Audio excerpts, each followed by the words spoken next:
Abu Hafs from Bangladesh. Alhamdulillah. Sheikh, my question is about invasion of personal prayer space.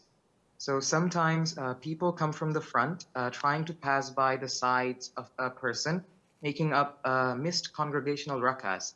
But while doing so, they end up invading his personal prayer space by entering a leg or foot or arm. Like the space to pass by safely is really small, so they still take the risk. So is he obliged to raise his hands and stop them from passing? One point that the person faces this issue in a masjid of a Deobandi Markaz, and mostly their teachers and students pass by like this.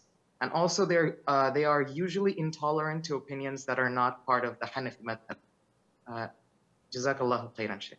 Wajazak. First of all, the prohibition is from passing in front of a person praying. Putting his hand or his leg does not invalidate it. So if there's a person praying and someone reaches in front of him with his hand to pick up a mushaf from a shelf or something in front of him, this does not invalidate the salat, because the prohibition is in him passing. Him being stationary in front of the person praying does not impact the prayer, as in the case of Mother Aisha, when the Prophet used to pray and she was lying in front of him throughout the whole prayer. So no one would say, oh, this invalidates the prayer, because she did not pass. She was in front of him, stationary. There's nothing wrong in that.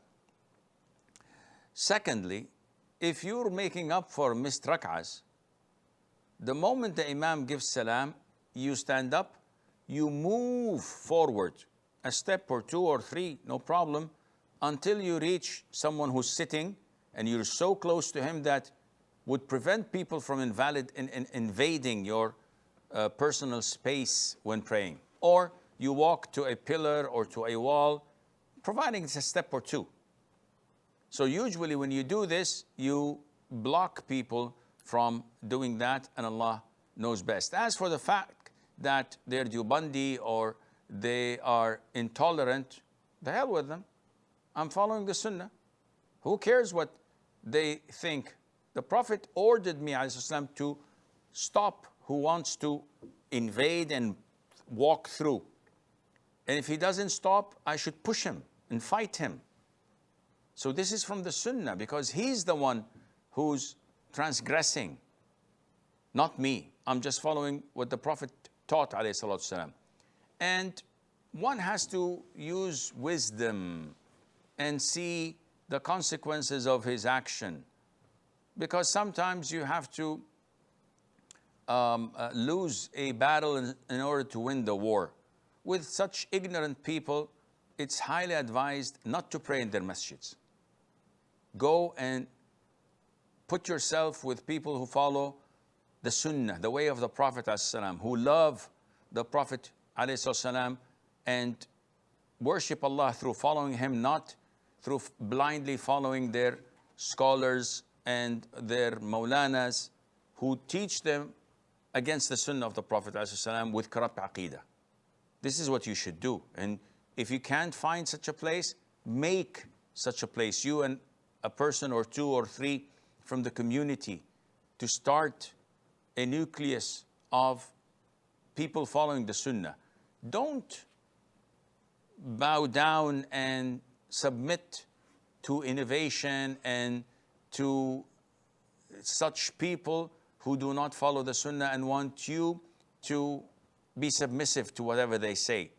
Oh, don't do raf' al-yadayn. Oh, don't say Ameen loudly. Oh, don't put your hands on your chest. Don't move your finger when in tashahhud. Don't do this, don't do that. Subhanallah. What is this? Simon says, I never knew that you bought this masjid and it's registered in your name or your father's name. This is Allah's masjid. We follow the Quran and the Sunnah. What do you follow? Sheikh so-and-so, Maulana so-and-so. This is not applicable. So be wise. Try your level best to de-escalate situations and confine yourself to people who follow the same aqeedah, the same methodology of the Prophet ﷺ.